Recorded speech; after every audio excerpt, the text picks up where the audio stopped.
Welcome back to agro Jeetam. मैं जीतम मीणा आपका स्वागत करता हूं मेरे एग्रीकल्चर रिलेटेड चैनल में। आज की वीडियो में हम जानेंगे कि हम सितंबर के महीने में कौन कौन सी सब्जियां हमारे होम गार्डन या किचन गार्डन में आसानी से उगा सकते हैं, जिससे कि हम हमारे घर पे ही स्वादिष्ट सब्जियां उगा के उनका लुत्फ उठा सके।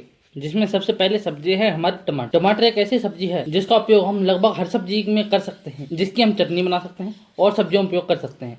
इसको उगाने के लिए हमको सबसे पहले पौध तैयार करनी होती है, जो कि बीज बोने के करीब 20 से 25 दिन में तैयार हो जाती है। करीब 60 से 80 दिन में हमारे पौधे पे टमाटर आना शुरू हो जाते हैं। इसके बाद हमारी सब्जी है शिमला मिर्च। शिमला मिर्च की भी हमको सबसे पहले पौध तैयार करनी होती है, जिसमें भी करीब हमको 20 से 25 दिन का समय लगता है। और ये पूरी प्रक्रिया कंप्लीट होने के करीब 60 से 80 दिन के बाद हमको अच्छी और स्वादिष्ट शिमला मिर्च प्राप्त होती है। शिमला मिर्च कई प्रकार की होती हैं, जैसे लाल है, पीली है, हरी है। तो आप वो वैरायटी के हिसाब से, आपकी जरूरत के हिसाब से और शिमला मिर्च लगा सकते हैं। फिर आती है ब्रोकली। ब्रोकली एक गोभी वर्गीय सब्जी है, जो कि देखने में हरी गोभी जैसी होती है, जिसकी सबसे पहले हमको पौध तैयार करनी होती है, जिसमें भी करीब 20 से 25 दिन का समय लगता है।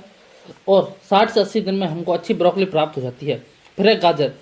गाजर की बुआई हम सीधे जमीन में करते हैं। उसके बीजों को हम सीधे जमीन में फैला देते हैं और बीज लगाने के करीब 60 से 80 दिन बाद हमको अच्छी लंबी और स्वादिष्ट गाजर प्राप्त होती हैं, जिनका उपयोग हम सब्जी के रूप में और कामों में भी कर सकते हैं। फिर आती है फूल गोभी। फूल गोभी की सबसे पहले हमको पौध तैयार करनी होती है, जिसमें करीब 20 से 25 दिन का समय लगता है। और इसके करीब 60 से 80 दिन बाद हमको अच्छे फूल गोभी का फूल प्राप्त होता है, जिसका उपयोग हम सब्जी बनाने के लिए कर सकते हैं। फिर है पत्ता गोभी। पत्ता गोभी को भी हम फूल गोभी की तरह ही उगाते हैं।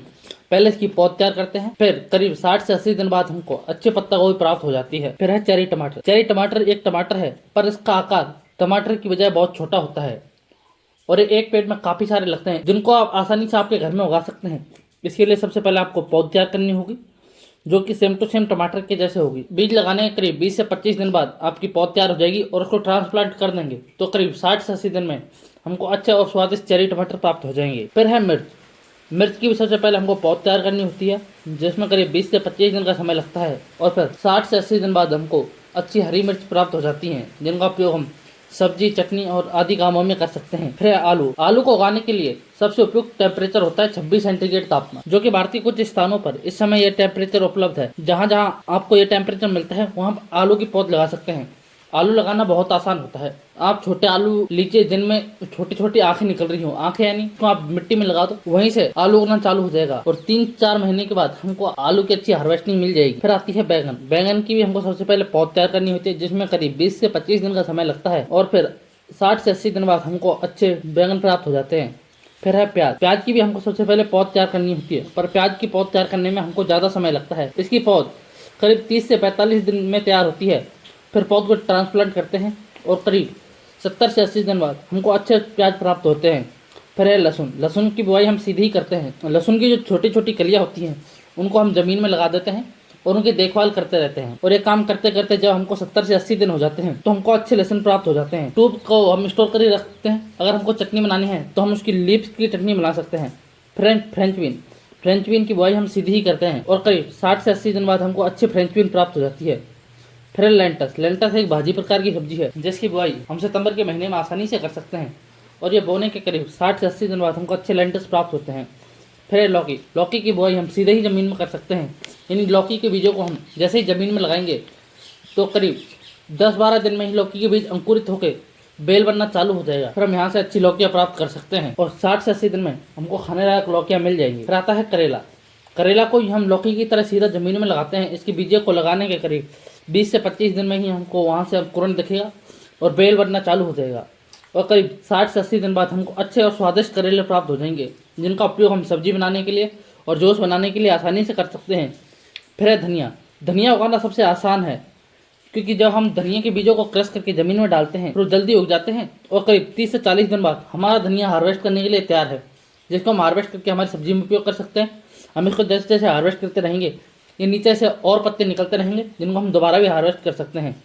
और इसी प्रकार हमको पालक लगानी होती है। पालक के बीजों को हम सीधा ज़मीन में लगाते हैं, फिर पालक के बीज अंकुरित होते हैं और वहाँ से पालक के पत्ते निकलते रहते हैं, जिनको करीब हम 50 से 60 दिन में हार्वेस्ट कर सकते हैं। जैसे इनको हार्वेस्ट करेंगे, फिर और पत्ते निकलेंगे, जिनको हम बार बार हार्वेस्ट कर सकते हैं। मूली को हम सीधा ही बीजों से लगा सकते हैं। जो मूली के बीज होते हैं, उनको हम ज़मीन में फेंक देते हैं और थोड़े दिन में ही वो बीज अंकुरित हो जाते हैं और करीब 60 से 80 दिन में वहाँ से अच्छी मूली प्राप्त हो जाती है, तो हम हमारे घर में काम ले सकते हैं। फिर चाइनीज कैबेज। चाइनीज कैबेज एक कैबेज होती है जिसके पत्ते बड़े बड़े होते हैं, जिसका उपयोग हम सब्जियों में आसानी से कर सकते हैं। फिर आती है केल। केल एक प्रकार की सब्जी है जिसको सुपर फूड की लिस्ट में भी रखा गया है क्योंकि यह बहुत पौष्टिक होती है, जिसको हम सितंबर के महीने में आसानी से उगा सकते हैं। फिर जकुनी। जकुनी के बारे में मैंने आपको काफी बार बताया है। जकुनी एक कद्दू वर्गीय सब्जी है जिसके बीज लगाने के बाद करीब हमको एक जकुनी के पौधे से 4 से 5 जकुनी प्राप्त होती हैं, जो कि 45 से 60 दिन में हमको एक पौधे से जकुनियां मिल जाती हैं जिनके हम हार्वेस्ट कर सकते हैं। फिर आता है छप्पन कद्दू। छप्पन कद्दू को भी हम जुकनी की तरह लगाते हैं, इसके बीजों को जमीन में लगा देते हैं, फिर वहाँ से एक पौधा निकलता है, उसमें काफ़ी सारे छप्पन कद्दू लगते हैं। फिर आता है नॉर्मल कद्दू। के बीजों को हम जमीन पर लगाते हैं, पर इसके बेल को फैलने के लिए थोड़ी जगह चाहिए होती है क्योंकि इसकी बेल थोड़ी बड़ी होती है। तो आप उसी हिसाब से पॉट को रखें या फिर जमीन में लगाएं तो वहाँ पे थोड़ी जगह होनी चाहिए। फिर वहाँ से करीब हम 50 से 60 दिन बाद कद्दू हार्वेस्ट कर लेते हैं।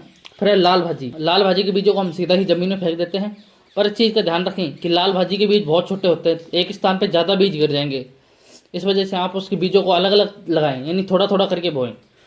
फिर वहाँ से अच्छी लाल भाजी उपयोग कर सकते हैं। फिर है सरसों।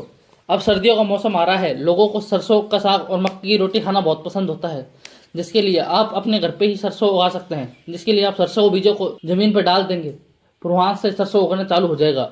और जैसे सरसों के पत्ते अच्छे हो जाए तो आप उनको हार्वेस्ट करके आपके सरसों की सब्जी बना सकते हैं। भाजी। भाजी को भी हम लाल भाजी की तरह उगाएंगे, इसके बीजों को जमीन में फेंक देंगे और वहाँ से पौधे निकलना चालू हो जाएंगे। फिर है गिलकी। गिलकी एक तोरई की प्रजाति है जिसमें तोरई में तो धारियाँ होती हैं जो थोड़ी खुरदरी होती है, पर गिलकी बिल्कुल चिकनी होती है, जिसके बीजों को हम जमीन में लगाएंगे और उससे करीब 50 से 60 दिन बाद हमको अच्छी लंबी और स्वादिष्ट गिलकियाँ प्राप्त हो जाएंगी।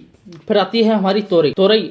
तोरई को भी हम गिलकी की तरह ही लगाएंगे, इसके बीजों को जमीन पर लगा देंगे और उसको फैलने के लिए थोड़ी जगह देंगे। जैसे यह अच्छी तरीके से फैल जाएगी, फिर करीब 70 से 80 दिन बाद हमको अच्छी तोरई प्राप्त हो जाएंगी। तो ये वो सब्जियां हैं जिनको हम सितंबर के महीने में आसानी से उगा सकते हैं। अगर आपको ये वीडियो अच्छी लगी है तो आप मेरे चैनल को सब्सक्राइब करें। तो फिर मिलते हैं किसी और वीडियो में।